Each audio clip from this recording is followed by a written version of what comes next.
Assalamualaikum warahmatullahi wabarakatuh. Sampurasun, kami dari kelompok 1 IKP 4C akan menyajikan edukasi tentang stunting. Saya Asep Ahmad Bonwar Sidik, saya sebagai editor. Saya Dwi Nulstari sebagai penulis naskah. Saya Nada Nabila sebagai penyaji.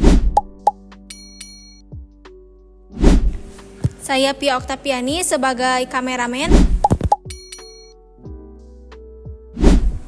Saya Koko Samantri sebagai penyaji. Pernahkah kamu melihat anak yang pertumbuhan tulangnya tertunda? Atau berat badannya lebih rendah dibandingkan dengan anak seusianya. Bahkan tinggi badannya lebih pendek dari teman-teman seusianya. Proporsi tubuhnya mungkin normal, tapi ia terlihat lebih muda dan lebih kecil dibandingkan dengan anak seusianya.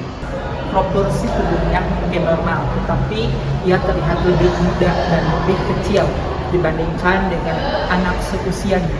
Hati-hati, itu bisa jadi tanda gejala anak mengalami stunting loh. Hah? Stunting? Apaan tuh? Tahukah kamu ternyata stunting gak cuma soal tinggi badan loh. Yuk kita cari lebih dalam agar kita bisa cegah bersama-sama.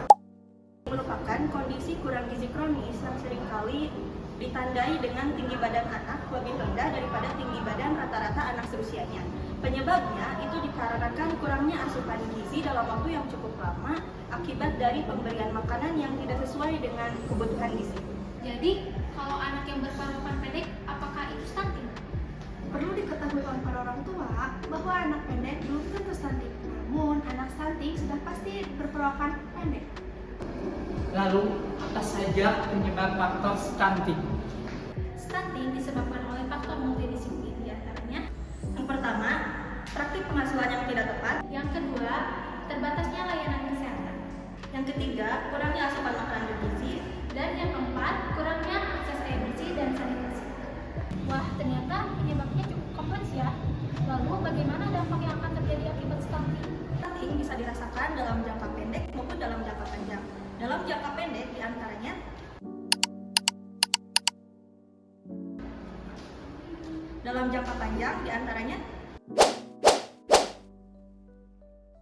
stunting berkontribusi 15-17% atas kematian anak.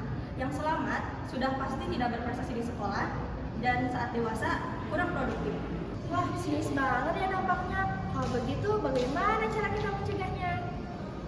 Jangan khawatir, stunting bisa dicegah dengan langkah A, B, C, D, E. Aktif minum tablet tambah darah.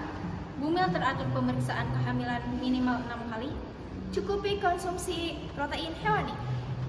Datang ke posyandu setiap bulan. Eksekusi ASI 6 bulan. Selain itu, stunting bisa dicegah dengan remaja berperan aktif dalam tidak melakukan pernikahan secara dini. Banyak orang salah paham mengira anak pendek itu disebabkan oleh faktor genetik dari kedua orang tuanya. Sehingga masyarakat menerima begitu saja tanpa berbuat apa-apa. Padahal faktor genetik merupakan determinan yang lebih kecil dibandingkan dengan faktor-faktor yang lainnya. Seperti faktor perilaku, faktor lingkungan, dan pelayanan kesehatan. Artinya, stunting adalah masalah yang dapat dicegah. Maka dari itu, cegah stunting dari sekarang. Cegah stunting itu penting.